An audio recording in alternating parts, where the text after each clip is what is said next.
Hello and welcome to EPR with your favorite environmental enthusiasts, Nic and Laura.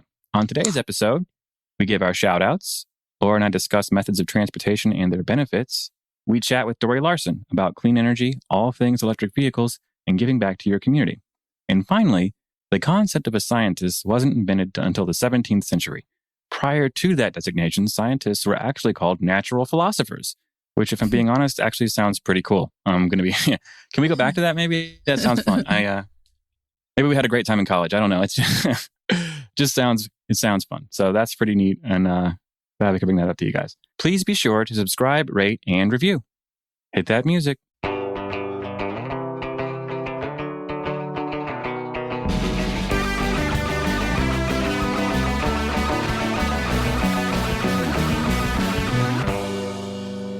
You may have heard us give out shout-outs for the 2021 NAEP Awards on our episodes recently. None of that would be possible without Stacey Woodson, who led the awards selection committee. Thank you, Stacey, for all that you do. Please be sure to share your promotions, new jobs, professional and project awards with us on the EPR website. And don't forget to register for NAEP's Coastal Resiliency webinar happening on August 26th, where we'll be discussing coastal and climate resiliency success stories. The webinar features Holly Schmidt, Doug Bellamo, and Dr. Rob Young. It's also narrated by an amazing, talented, and all-around great guy. Guess who wrote that? Nic Frederick. Yep. A holdover from last week. So, and if you would like to sponsor a future episode, head on over to www.environmentalprofessionalsradio.com and check out the sponsor form for details. Now let's get to our segment. Sweet. Who was it telling us that there's the airplanes are considering doing that for flights? Have you heard about this? We didn't talk about it, but where they're considering like the drop down menu, or drop down like seating, like you're on a roller coaster and you're just hanging there. Yeah, for 4 hours. No, 4 hours. That sounds awful. But they're trying to get more people on. You're like, that sounds terrible. Airlines. Like, yeah, exactly. We're gonna cradle you in the air like a child. I can see doing that like in the Hyperloop, where you're gonna be in your destination in 20 minutes, but not for a 4-hour flight when you're trying to like read a book or something. Yeah, exactly. Or work. How are you going to type on your computer when you're just dangling there like a child? Or too, like, how do you layer people? I don't want someone sneezing in the back of my head or something. There's actually another, because this is all kind of neat stuff. They're trying to pack people in, in different ways. There was another one I saw where it was like a 2-tier system. There's another one I saw where it was like a 2-tier system, right? Where like you're basically, one people go down and sit down, and then the people take 2 steps up and they're sitting above. And I'm looking at this diagram and I'm like, that person's butt is at that person's face. Like, I don't care if there's a barrier or not. If that person farts, I'm out. I am leaving this plane. I can't do it. It's just like, you got to be kidding me. Like, but it would fit more people. But somehow they did the engineering and the science behind it to say this would fit more people. But I'll take top bunk, please. I hope COVID has eliminated the need to try to trap more people into a smaller spaces. No, it hasn't. It's going to be crazy. Because I'm going to start taking the train, I think. Yeah. It's, train gives you more space. It's always, I don't know if you've done train travel before, but like, because I'm like, every time I take it, because the one from Raleigh to DC is nice, but it only runs like certain times. Like there's only like 3 times, and it is great. It is glorious. And then it slows down and stops for no reason. And my favorite is when it's like summer and like, oh, the track's too hot. We have to slow down. I'm like, what? Oh, I never heard of that one. Yeah, apparently that's the thing. And it'll slip off the track if it's too hot and they're going too fast, which, I'm all for safety. I don't want the train to leave the track either. But it just means that they say it's 5 hours, but it's really 6.5. I don't know how they can get away with that, but it's never short. It's always faster to drive. Yeah. So, but it's more convenient still to be able to like sit and do work while you're on the train. It's just diminishing returns. The longer the trip is, the farther it is. It's like, well, I could get there in about the same time. I love the train between Tampa and like South Florida, like Fort Lauderdale, Miami, because it's about the same as it takes to drive. And you can arrive there refreshed. You've got some work done. Right. But when you're trying to go from like New York to Virginia, and you're talking about like 3 days. No, yeah. There's a real challenge there. And I don't know if you know the train system, but there's actually like a place, I think it's Union Station, where they actually have to switch cars. So you go from like the diesel power to the electric power. So if you want to get to New York, you have to wait there for them to switch to the electric car so that it'll go to New York. Right. And that happened once where I was trying to do that exact thing. And we made the switch. And then the electric, no, it's going back. So like the diesel engine, I think it didn't work. And so we were just sitting there in the middle of summer, sweating for like an hour and a half while they switched they got a new diesel engine to take us back. Like the AC wasn't working, nothing. It just didn't work for whatever reason. It was crazy. The last train I took was from here in Syracuse to Toledo, Ohio in February. And that train leaves Syracuse something like midnight. Oh, wow. And arrives in Toledo something like still midnight. I don't know. It's just all nighttime. Yeah. All dark. The train stations are closed. And it was okay, but like trying to sleep unless you have an actual sleeping car is like not really all that possible. Every couple minutes I'm waking up thinking the train's flipping over. Yeah. And there's all kinds of like snow and ice. Oh gosh. Yeah. The very entry part of the doors. Like it's crazy. It was kind of neat, but yeah, but you're not doing it again. Yeah. But not to disparage trains, because I think like you say, like I know it's so a romantic notion. It really is, and then you get all this space. Like you sit down, you're like, what? You know, I can actually like stretch out. Okay, I get 2 bags. You know, yeah, that kind of stuff's nice. I still want to do. There's train trips you can take through like the Canadian Rockies. Oh wow! And, there's some luxury train travel that is out there to be had. I would really like to do. Oh, I did that in Alaska, actually. That kind of train through and it was so cool. That sounds cool. And they had like a little restaurant car and they would bring you down like 4 at a time to eat. And they had like birch tree ice cream or something like that, which, was delicious. It was some of the best ice cream I've ever had. It was so good. But yeah, that was really, really cool because they had one of those like open air trains, not air, but open, like basically like a skylight, but everywhere. Oh, neat. I don't know what you call that. So you could see out, you could see wildlife, you could see mountains, you could see, rivers and all that. It was really neat. Sounds really cool. Yeah. Cool. Let's get to our interview. Cool.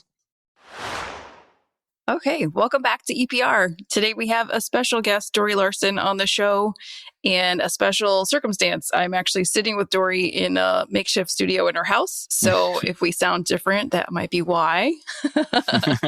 Dory and I have been friends since middle school, so I'm super thrilled that we're both environmental professionals and are here able to have this conversation today. So welcome, Dory. Thank you. Pleasure to be with you. Awesome. You're currently in the role of Electric Transportation Program Manager with the Southern Alliance for Clean Energy, which we also call SACE. And as Nic pointed out, that means 6 in Spanish. Thank you. You're also one of the most tenacious environmental professionals I know, and always fighting for the environment here in your hometown of Tarpon Springs and in Florida, and now even regionally. So, but you didn't always start out doing this type of work. So what did you originally want to do? I wasn't really sure exactly what I wanted to be when I grew up. I have a background in biology. I love like learning about nature and being outside. And then eventually I got a master's degree in public health, which I didn't use directly right after I taught. I do love teaching and educating people about ideas and sharing ideas and having that, that dialogue and people come around to an idea. So, but I've always had like the environment in my heart and, a love for nature and wanting to protect that. Yeah. So what drew you to SACE and what do you do for them now? So what drew me to SACE is they are a regional nonprofit organization. So I wanted to do that nonprofit work, and they are small and nimble, very much like honey badger kind of, get in there and just get it done. Yeah, for sure. And so I really love that about our organization is that we're nimble and able to have really big impact. We do all sorts of work, advocacy work. We also do our own research. And because we're a membership organization, we have standings with public service commissions throughout the Southeast.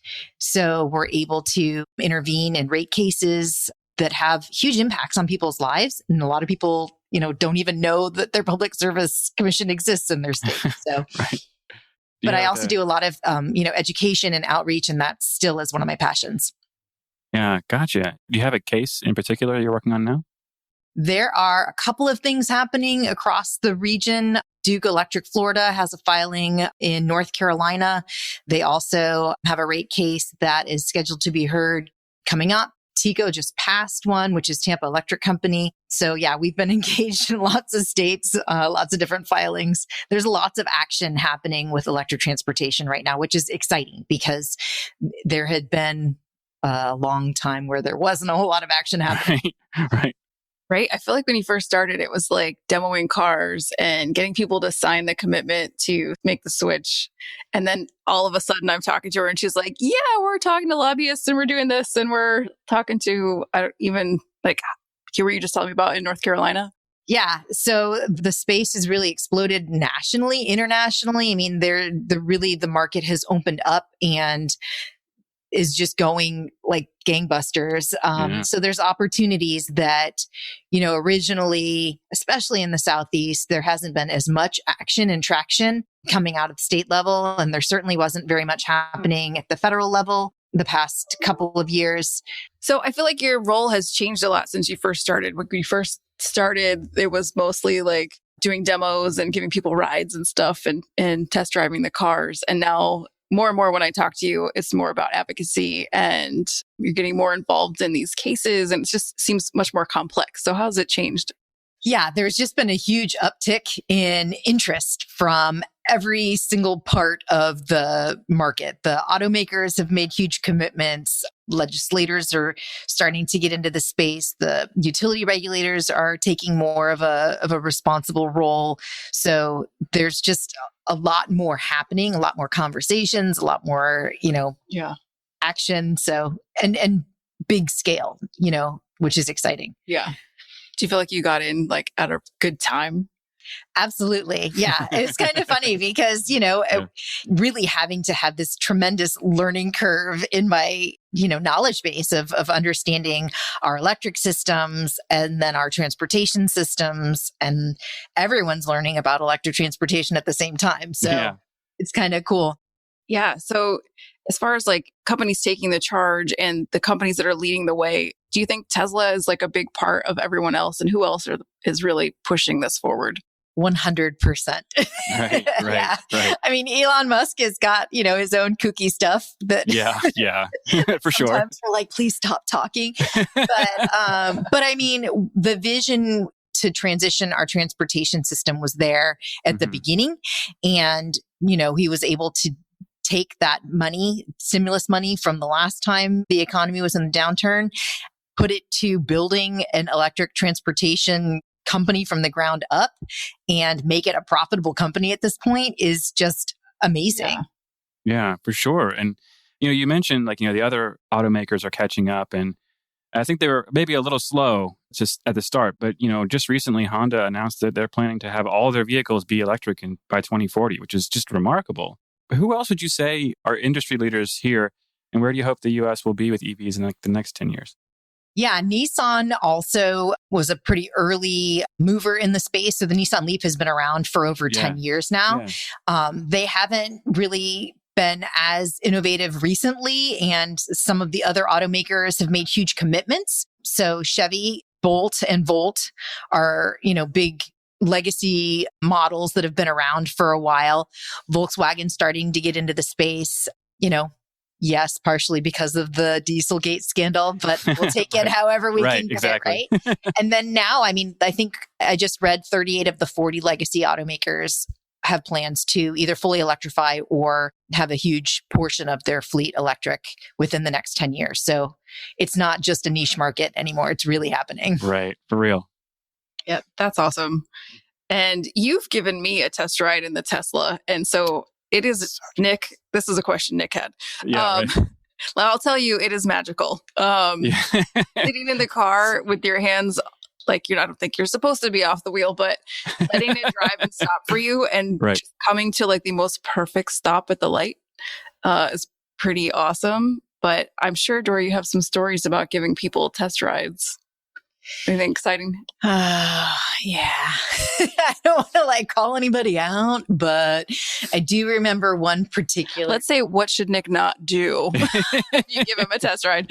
Well, just the torque is so instant and fast, and people don't realize that, which is good because it was so funny. The guy that I was doing the drive with was literally like, "Oh, I bet some of the drivers make you nervous." And I was, yeah, sometimes that happens, but you know, I'm pretty laid back.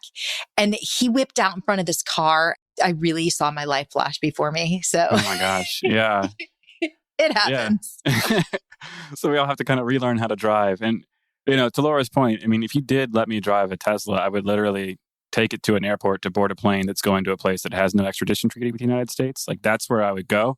And I like to think of myself as a fairly sane person, but they're really cool. I love the idea. I love the concept. But you have something called the Electrify the South EV Toolkit. What is that?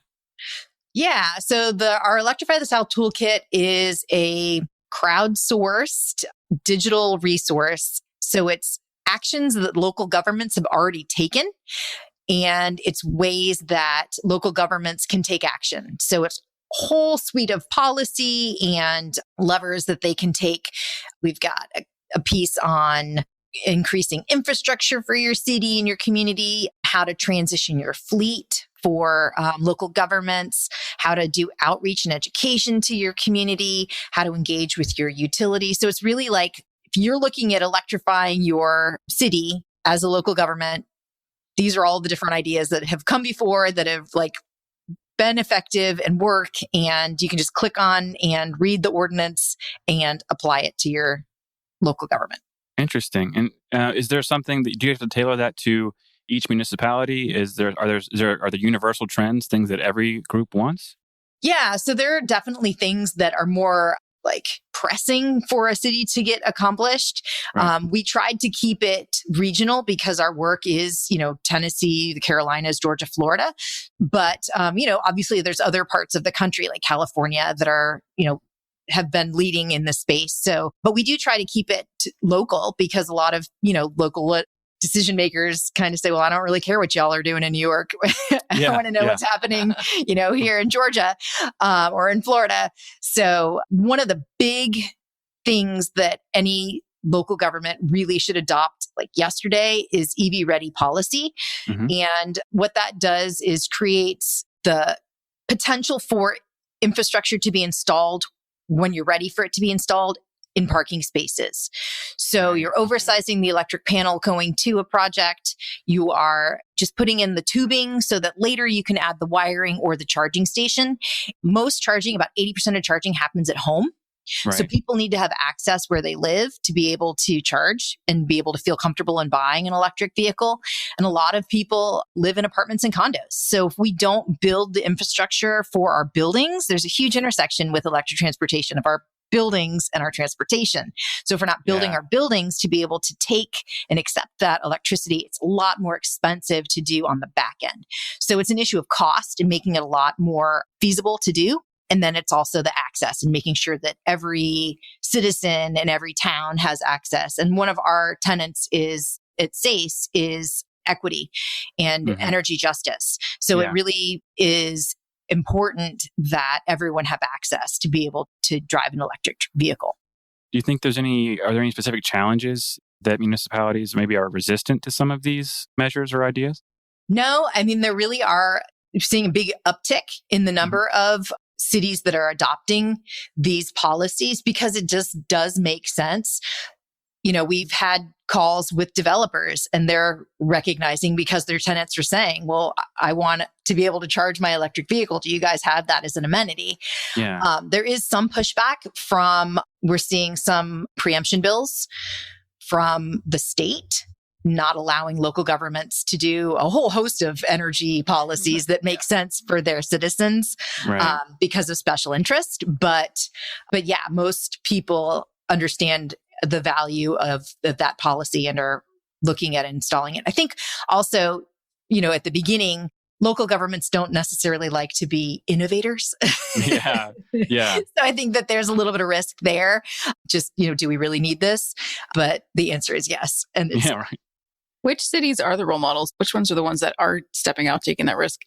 Yeah, there are tons of leaders across the Southeast. Raleigh has got a great, All right, Raleigh. transportation electrification plan. Orlando is writing their own transportation electrification plan right now, their action plan. Miami-Dade has made a commitment with their EV ready work, and also transit buses, which is a huge piece to clean up if we're looking at emissions reductions. Mhm. So yeah, there are definite, gold stars across the region. Yes.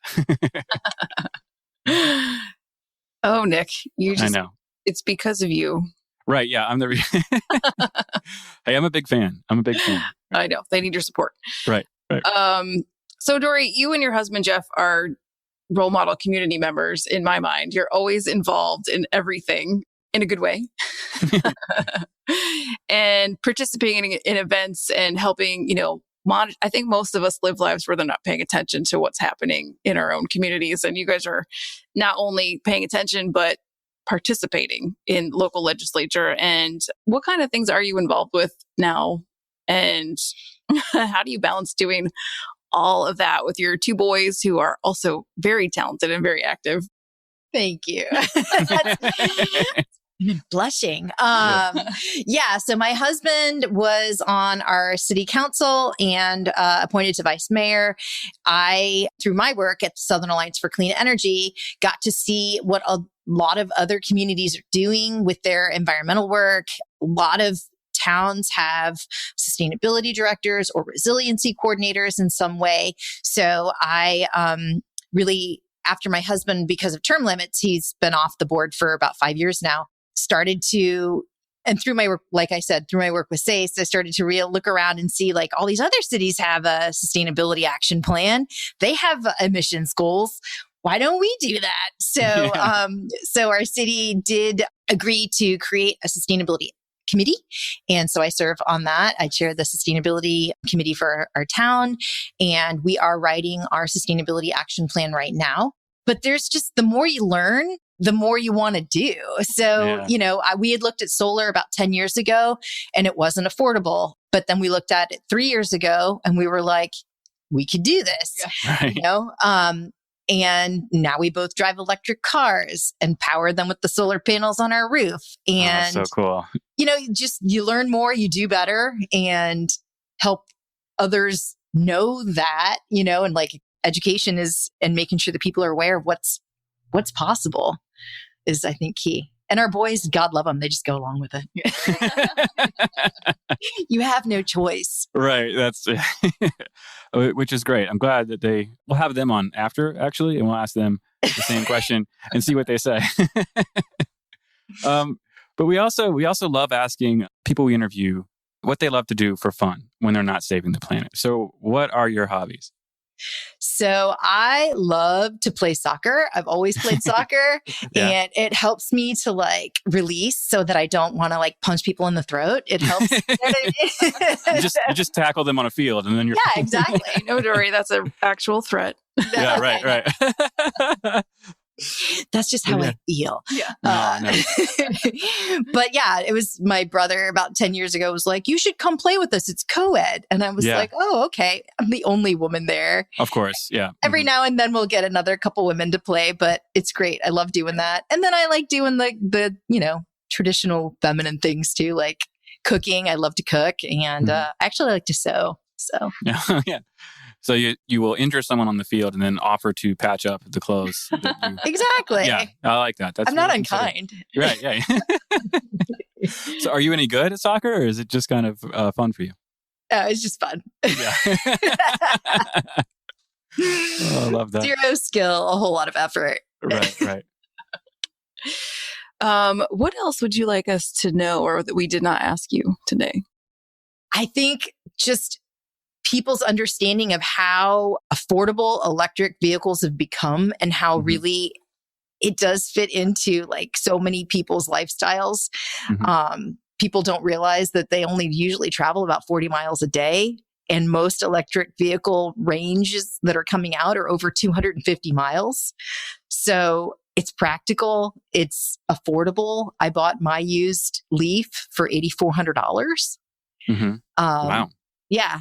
And it's a practical solution today. It's not something for the future. It's here and now.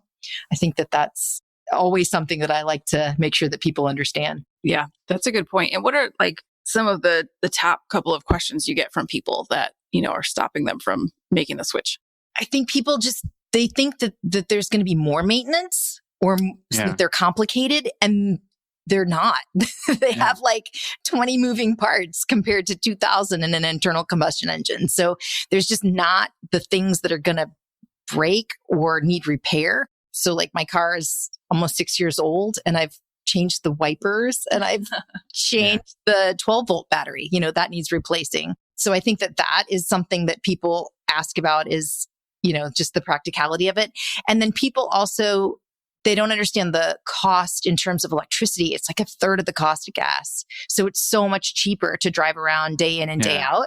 And then also just how, functional they are for people's daily lives.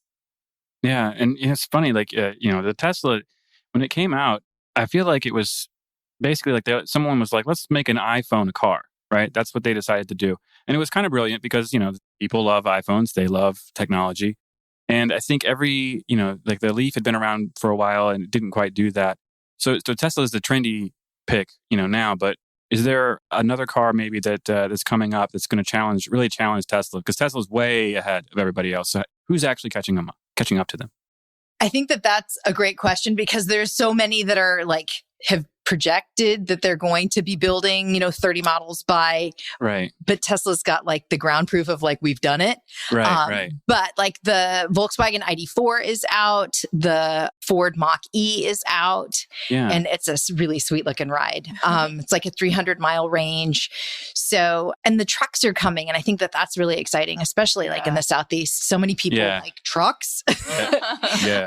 So, and they're a solution for all sorts of things that people don't even realize. Like in Texas, when they had the power outage in February with the winter storms, people were using their hybrid F-150s, the batteries on those, to run their phones and to keep space heaters going. So you can use the battery in a car. I mean, it's a battery. Yeah.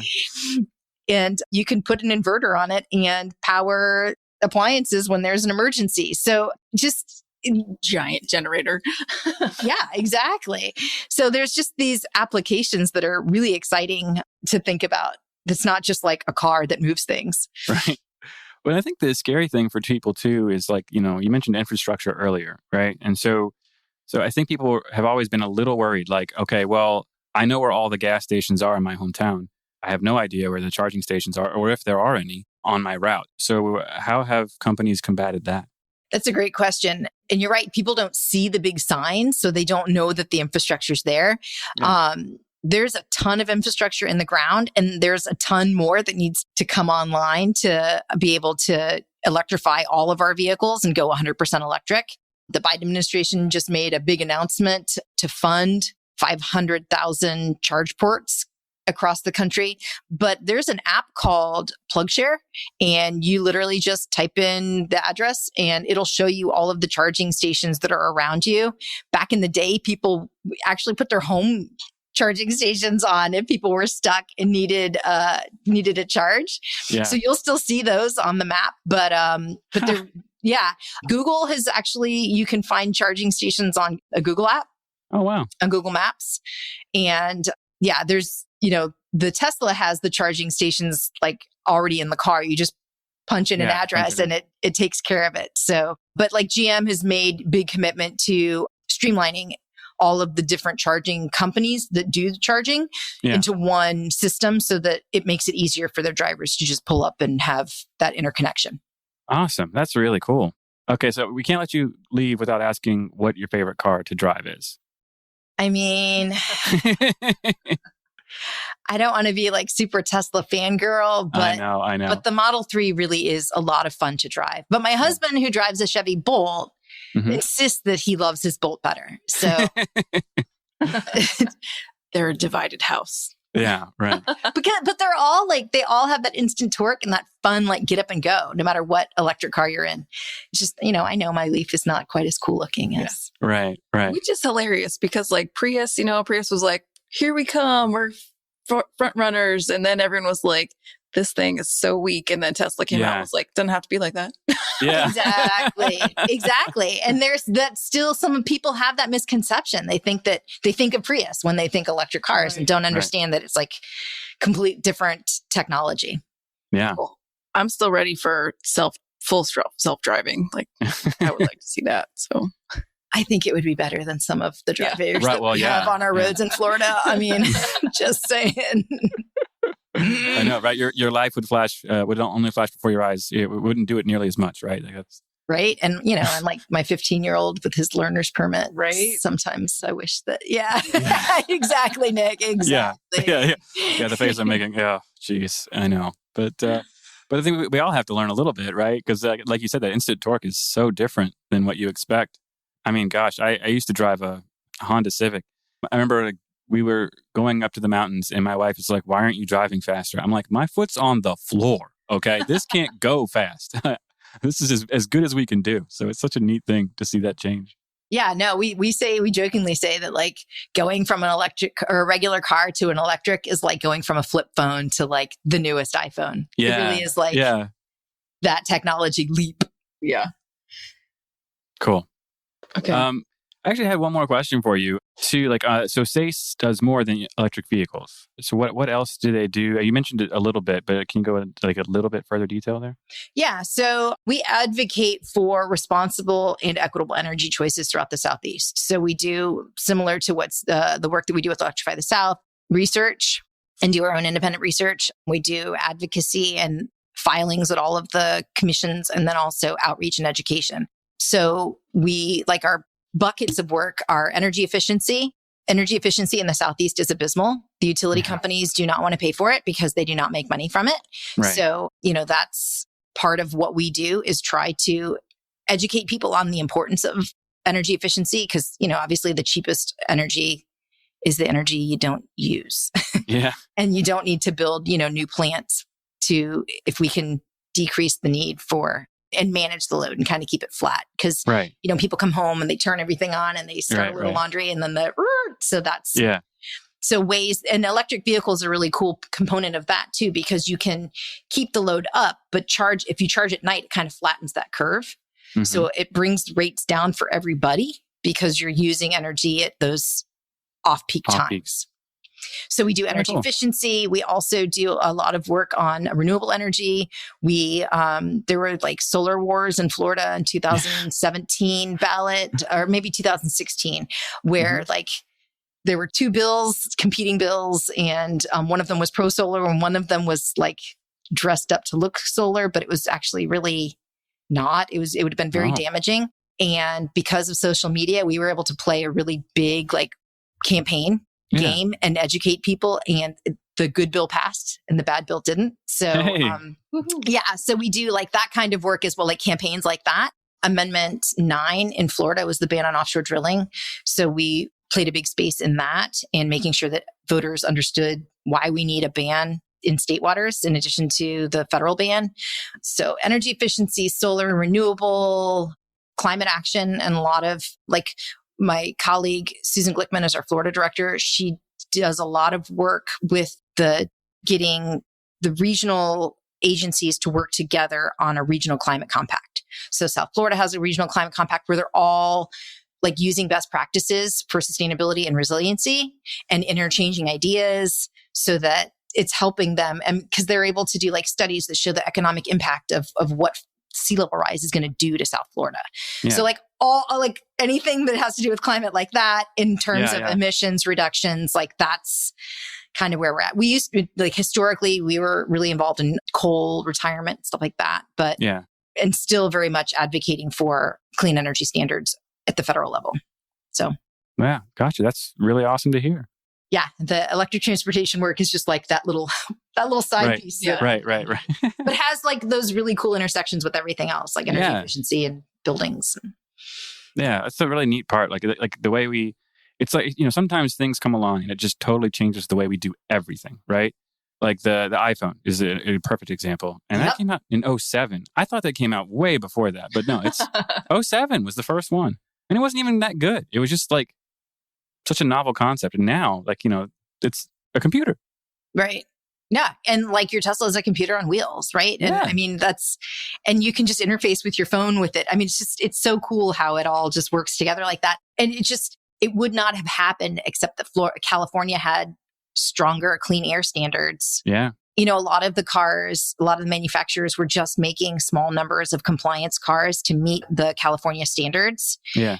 And elections matter too. Like GM was suing the state of California until November, until after the election. Yes. Like GM was not all in on EV. Like this all is like coming like so fast. Wow. Because because when Trump got in, he lowered the clean air standards. Right. Wanted to roll back Obama's standards, and GM and some other OEMs, California basically was suing the federal government to be able to maintain their standards that they've had since the 70s. Yeah. So the OEMs were jumping in on the side of the federal government, suing the state of California. And then after the election, GM and some of the other manufacturers were like, well, maybe not. And then like in January, we're like, by the way, we're going electric. Yeah. So, like, thank God for California and their like progressive policies, because it matters. Yeah. Yeah, for sure. I mean, gosh, like I think about like I have an '06 Honda Accord. So with 300,000 miles on it, like I drove that thing to the ground. It's time for a new car. And it's still funny to me. Electric. I really want it to be like, well, so the Model 3 for me is just a little too expensive, but that's the one I want, right? It's the one I want. It's just not quite there yet. Like cost wise, it needs to be like $10,000 cheaper and I'm in. Yep. But like the other car manufacturers, right? Looking at the same sedan style car, they're like 2 years behind, and it drives me crazy because I need a new car now and I want them to catch up. But like, Mazda has tech from like 2013 in their cars.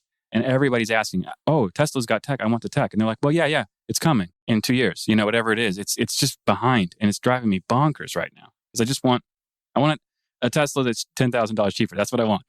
I know. That's where we were last year, right before COVID. Like my husband had a gajillion-year-old Prius. And it was like, and we were like, we need a new car. We're not spending any more on repairs. And I really wanted a Model 3. But, you can't. I ran the. We could not afford it. We just couldn't. Yeah. And so we're leasing his Bolt for like $290 a month. That is so cheap. Like, yeah, it is pretty cheap. Yeah. And then the gas and the no oil changes and all that goes on top of it. So, I mean, a Bolt's 258 mile range.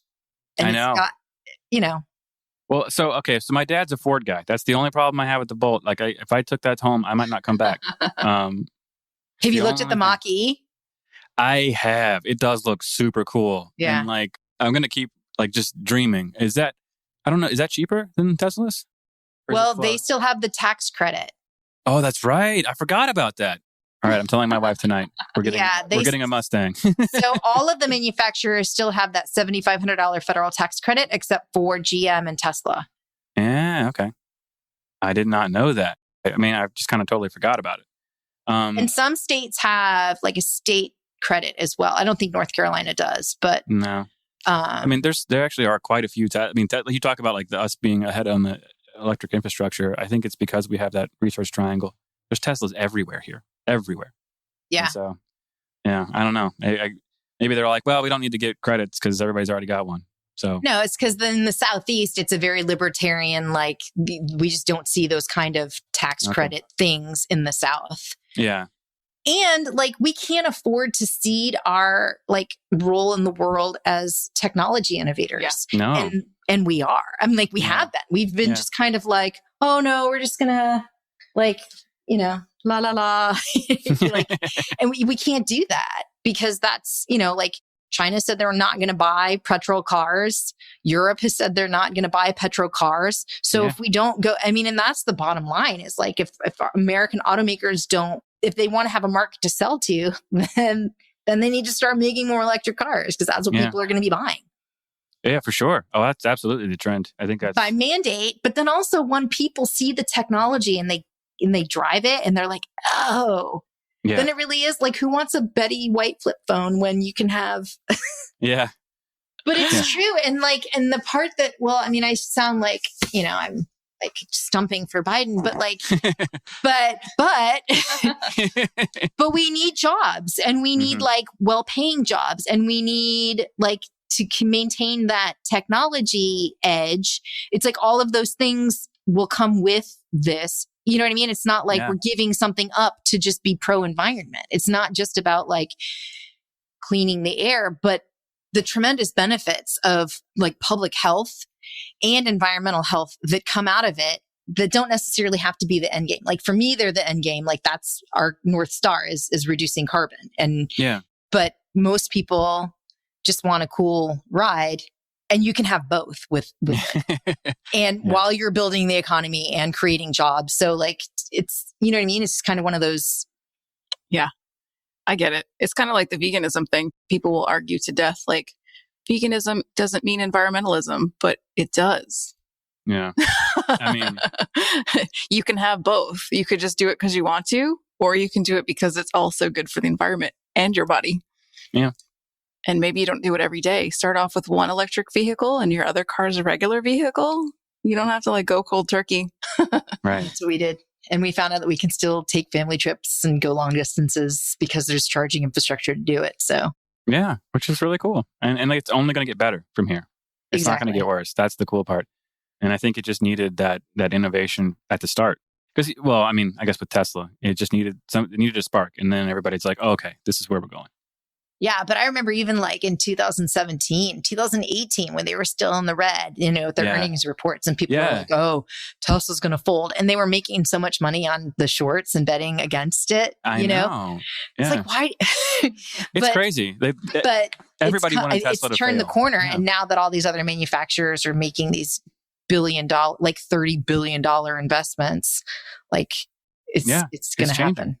Yeah. It is weird to think about, because I don't know if there's another equivalent of a company that everybody wanted to fail. Right? No, exactly. Because you think about like when we went from horse and buggy to cars, there wasn't like a horse lobby that was, you know what I mean? Like really, really like betting against the automobile industry. Right.